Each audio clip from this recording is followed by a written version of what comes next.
Welcome to Stage Left with Lou. I'm your host, Lewis Schulvok, but everyone calls me Lou. And today on the podcast, I have probably one of my favorite dance partners I've ever gotten to partner on stage. I love her so much. Tanika Anderson, welcome to Stage Left with Lou. Hi, I'm so happy to be here. Thanks for having me. Of course. I love your story. We've spoken a lot at work. We're both on Beauty and the Beast together at the moment. Mhm. And we've kind of spoken a lot about all the different things that we've kind of done. Yeah. And I'm really happy to have you here today to talk to everyone about it. Tell me, to start off with, where did it all begin? Where did the passion kind of ignite for performing? Well, I think it's all I ever really was good at, you know? Like there's other things that I was good at, but it was the only thing you kind of don't know it's a passion when you're young, you know? Yeah. People would always tell me like or ask me, why can't you stand still? Please stop moving. This is a maths class. Pay attention, those kinds of things. So Yeah. I always knew I wasn't going to have like a 9 to 5 office job, but never say never because I'm a mom now. Of So. course, there's still time. But What- yeah, I was always passionate about it. What got you to Newtown Performing Arts High Well, School? I was, I went to Model Farms High School, which was a farm school, Yeah. an agricultural school, helping cows give birth and all that. And then, and I begged my mum to send me to McDonald College, which was a private school, and my family couldn't afford it at the time. And I remember they worked really hard over a couple of years to be able to try and send me there. And in the end, it just couldn't happen. But my mum and I talked about it, and we, heard about Newtown Performing Arts, which was a selective school essentially, and you try out. And I tried out for dance and for drama. And I got in and I went there for year 11 and 12 and it was incredible. Yeah, I learned a lot. And was that at the same time as Brent Street, or you went to Brent Street afterwards? That was at the same time as Brent Street. I started at Brent Street when I was 14. Right. Yeah. And you kind of credit those two places as like the kind of training in your later... Yeah. You always have to thank those small town dance studios that you begin at in, Winston Hills in the western suburbs of Sydney. That's where I started. And I think for me as a child, I kind of thrived as a bigger fish in a smaller pond. And I'm glad I found that before I went to those bigger schools, because I kind of already had a sense of who I was and where I wanted to go. Yeah. Absolutely. I love that. Yeah, I think it's important. From Adelaide, so I feel the same way. Love that for you. Yeah. I actually adore Humble Adelaide. beginnings. Absolutely. So your first job, professional job, was that Universal? Dance Academy. Dance Academy was first. Yeah, but it wasn't like a full-time job. How was that? Because for me, Dance Academy is like this iconic piece of media. It's so funny because at the time, obviously it was like season 1 and 2, so yeah, we didn't know what it was. Yeah. Really. I was 14, so I didn't really know it all. Do you have like a memory of like filming on set? Because like I feel like I could recite the whole 3 seasons. Like, yeah, it's such a blur because it's such a blur. Like I started going to school, I think 3 days a week and filming a couple of days a week during, filming episodes. But I made really good friends with Matt Cranley, who's currently on Wicked. Yeah. And we would walk home together after every day of filming. And it's so funny because I can't remember the filming itself, but I remember walking home together and being able to debrief about the day. And we obviously had a lot of fun. Yeah. I love that. Yeah, it was a good time. So what was next? Then what was like your first like adult professional? Yeah, Universal Studios. That was Universal. That was it. Yeah. Okay. Bride of Frankenstein, am I right in saying I was that? in Mel's Dinette. So we were like doing the outdoor. They don't have it anymore. But it was this outdoor show where we sang like Elvis Presley songs and love at Mel's Diner. And we were which one were you at? Singapore. Singapore. Yeah. Great. Yeah. Love that one. We were in corsets in the 40-degree heat, kicking a leg and singing Elvis songs. And it was challenging, but it was good. But loving every second of it. As your first professional gig, yeah, that is it's like... so crazy. I was thinking about this. Of all the gigs that I've done, Universal Studios Singapore was one of my favorites because I was young. I had no responsibilities and I was just over there living my best life with who are now like some of my best friends. Yeah. I had a bridal party of like 9 people and half of them came from Universal Studios. So I love that. I loved that. I love that. Yeah. Okay, I'm going to read some of these out that you've done as well. So you did ABC 3's Team Rescue. Yeah. You then went on to I be in forget this is recorded visually. yeah. You then went on to be in High Five. Mm. And then you kind of went into musical theatre Is world this like in the after right that. timeline? Is this like, Is should that we? in the right No, okay, timeline? so Universal Studios Singapore Uh-huh. and then High Five Then because High the owners Five. of High Five were Singapore based. And so they, Right. yeah, kind of. Okay, I so kind of let's talk auditioned when about I was in let's talk Singapore. about High Five then. Yeah, yeah, So okay, you so High Five. started as a swing or an understudy and a puppeteer Yeah, first, yeah, and then you puppeteer. did 2 years in the group full time.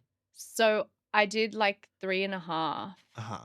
Um, yeah, about that, and like 6 months as a swing and Right. a puppeteer, which was the first in my career, and training, but Yeah. some permanent shoulder damage from that, but it's okay.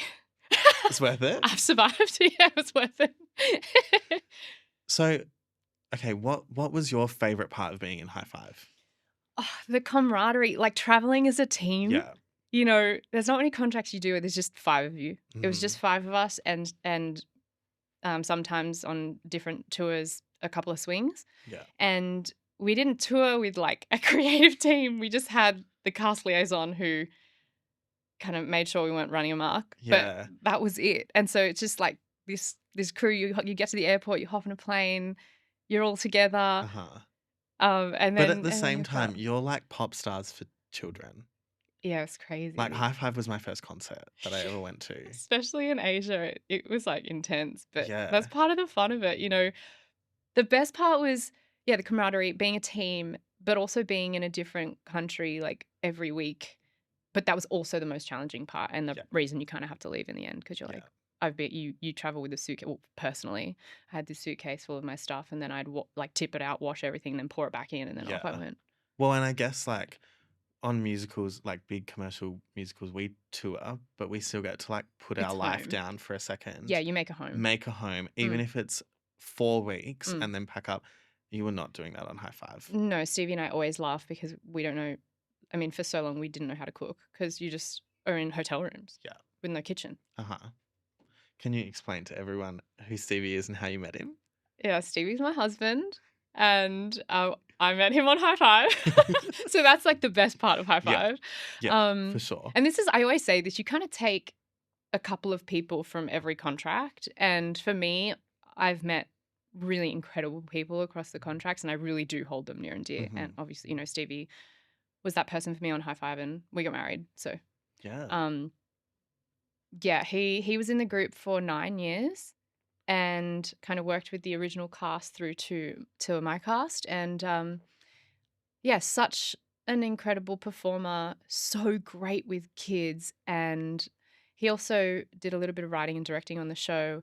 And I was always so inspired by his work. You know, I'd be there with my scripts, highlighting every line and like on the camera cuts and blah blah blah blah blah. And he'd look at his script once, just kind of put it down and like go for it. I just Yeah. thought like, God, the confidence. I wish I could be one of those people. You can be. I wish. Oh, what I see you pull out on stage Oh, every day, I'm like, please. come on. Please. So High Five happened.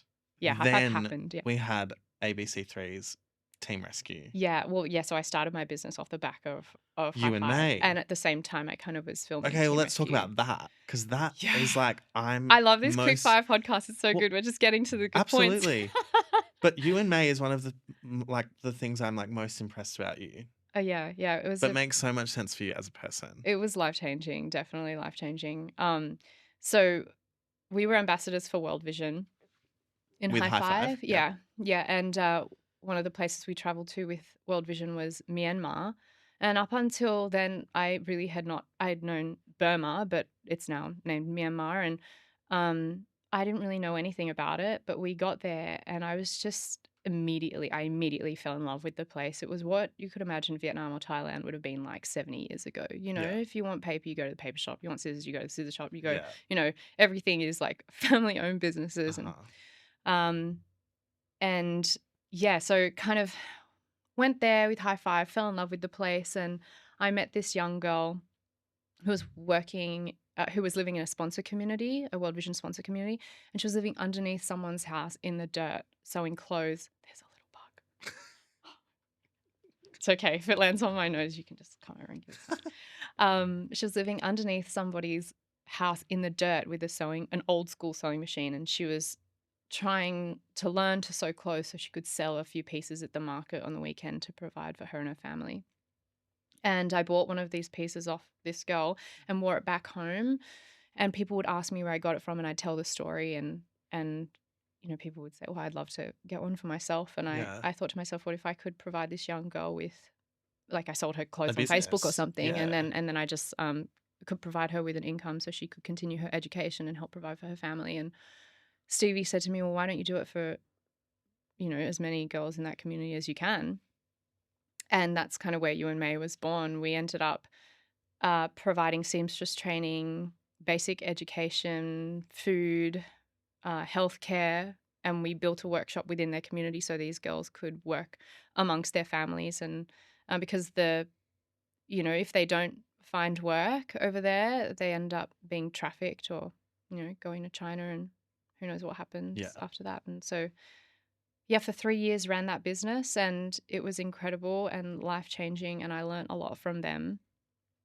And I think about myself as a person before running that business and now, and it is just, it's crazy. But if I'd known how many hurdles I'd have to overcome when I started the business, I would never have, Absolutely. I don't think I would have done it because I would have been Mhm. so afraid. Yeah. But I'm glad I didn't know, because you just overcome all those hurdles as they come at you. And it's like not something you expect to do or come by. Like that never would have happened if you went on High Five.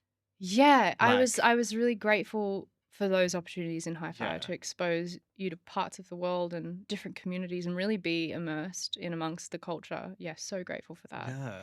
Yeah, I also had such a big community of people around me who I knew were going to support the business when Mhm. I launched it. And the last piece that those girls ever made for me was my wedding dress, and so I spent a lot of time over there with my mum It's so designing that. And special. yeah, and they were So so busy by that special. point running their own workshop within their Yeah. community, they hardly had time. And like how amazing. Yeah, it was Like pretty cool. Like, that's they're self-sufficient over there now. yeah. Yeah. Okay, so then we had Frozen. Then we had, so Team Rescue was during that, and then Frozen. Yeah, And then and Frozen. Frozen. Yeah, And you did basically. nearly the whole tour of Frozen. Yeah. But you had a kid in the middle there. Oh, yeah. Right in the middle there. How was Had a Frozen? kid. Yeah, Frozen was um Because technically the that's like your first music touring theater. music, like, Yeah, yeah. I always wondered how I'd go in music theater because of the challenge of doing the same thing every single night. Mhm. Because that is the Hard. challenge. It's that doing 8 shows a week, the same thing every single night, that's the challenge. And these Um, Disney contracts are long. they're long, And and you've so it's done not like 2 I'll just now. get through 1 month. It's like, no, I'm Yeah. just gonna get through like 3 years. Um, and yeah, it was challenging, especially coming from my background, which was a lot of improv or Mhm. loose. More freedom though in Yeah, a lot like more freedom, yeah. and play. And Uh-huh. so, but I was ready for the challenge. I was definitely ready for the challenge, especially Frozen was one of the first shows back post-COVID. Mhm. And so we'd been sitting around, and all I was doing during that time was like prepping. Yeah. I was doing the ballet bar at home. I was singing songs. I was ready. Yes. And then they locked you in hotel quarantine for like 2 weeks, Of and I did course. even more of that. Of course. But yeah, Frozen was really magical. Like, to be one of the first shows opening, to be it's such a special story, and to see all those kids coming along to the show, incredible. I And was Frozen also, was it as well. yeah, Like it was pretty it cool. came to Australia pretty quick after Mm. it opened Yeah, in the US. yeah, And like even then, it was only a few years after the movie. I Like know, so it was fresh, it so was the fresh, one. incredible. And it was a lit show. Yeah, and I played the mum. So The I was Queen. working the queen. I was working with the young Elsas and Annas, Yeah. which was a really nice transition, especially coming from like High Five and Team Rescue. I was working with kids a lot, and so Yeah. that was a really nice transition. It felt very natural. Um, but yeah, Disney contracts are pretty incredible because they're so accessible for the wider population, and so my dad could come along to the show and have the best time. And it's not just for the music theater fans.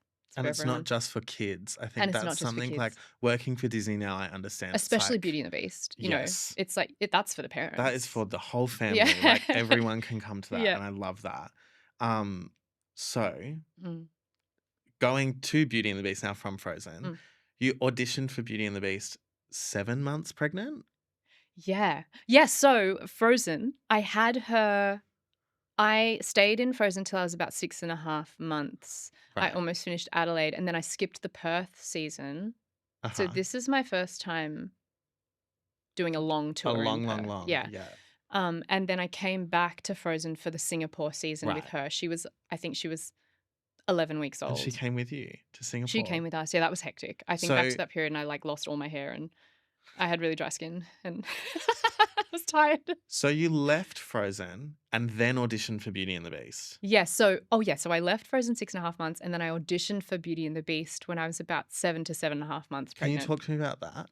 Yeah, that was Because again auditioning is crazy. already one of like the most nerve-wracking things ever. I know. Auditioning with a human inside your Oh, you're belly. talking to me. I am so nervous in auditions. Like it's ridiculous. I just get I get so anxious for auditions. But I think having her in my belly was kind of freeing because I chatted to my agent beforehand. I was like, I just don't think I can go in. Like I'm so pregnant. Hmm. And she said to me, it's not about the job.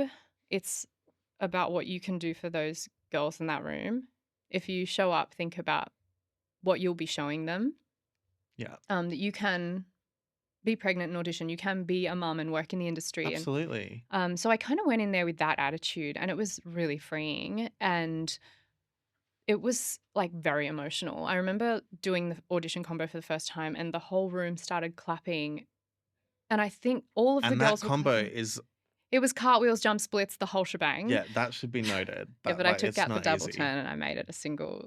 And I wore bare Oh feet well. because I was not wearing a heel with Oh a well. big belly. But all the girls started clapping, and I knew that that was because what they were seeing was so. It's not common in our industry, but the more we see it, the more common it will become. And Hmm. so in that moment, I just knew that it was all worth it, like no matter what happened. And but then yeah, ended up booking the job, and I came. So we finished Frozen when she was like 4 months, and then started Beauty when she was 5 months. Crazy. So Mm. that kind of segues into exactly what I wanted to talk Yeah, about here we now, are, where being I on met you. Beauty. Yeah, Yeah. where you met me. What is it like being a mum in a touring musical, a big touring musical? Like that is such a loaded, massive question. That's so loaded. But I feel like Beauty is my fifth contract, and I've never really met someone that has like a literal toddler in the on like you're in the ensemble with a literal toddler who's grown up throughout this contract. Yeah. Like it's not something you see very often. Yeah.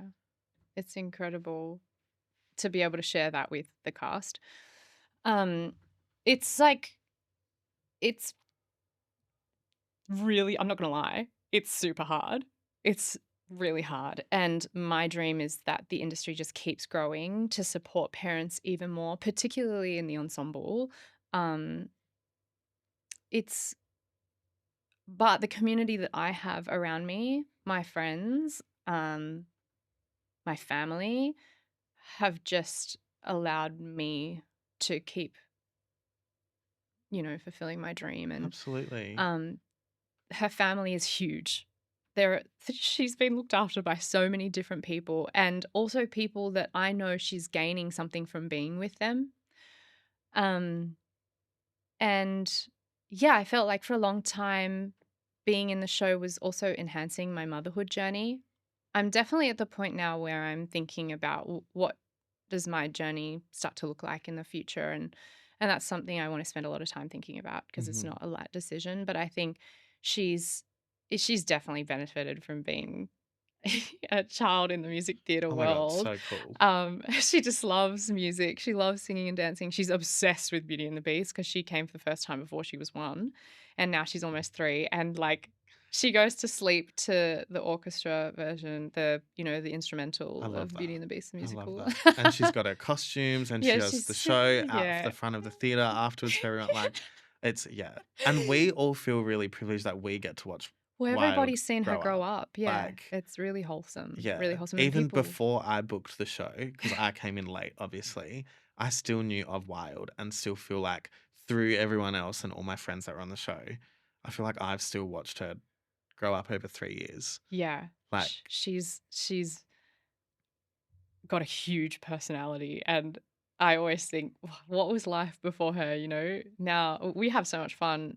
There are challenging moments, don't get me wrong, so many challenging moments, but, at the same time, that's kinda what makes it also rewarding, and the fact that I have made it this far, it's like I can take a second to pat myself on the back and be like, "Well, good job. You did it. We all did it.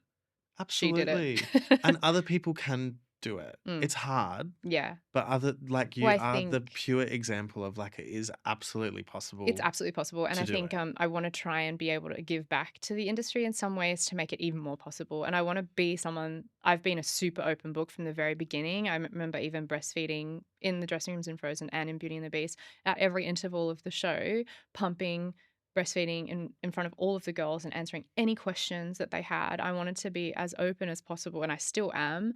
I'll answer any questions about parenting in the industry, um, raising a child in the industry. Yeah, I hope I can continue to be that person for other women who have children and choose to Absolutely. stay working. Well, that kind of brings us to the end. Oh, So, if people did have questions or they mm. want to keep following your journey, where is the best way to find you? Instagram, Tanika Anderson, and like anywhere really that you can get me. Add me on Facebook, maybe Perfect. I'll say yes.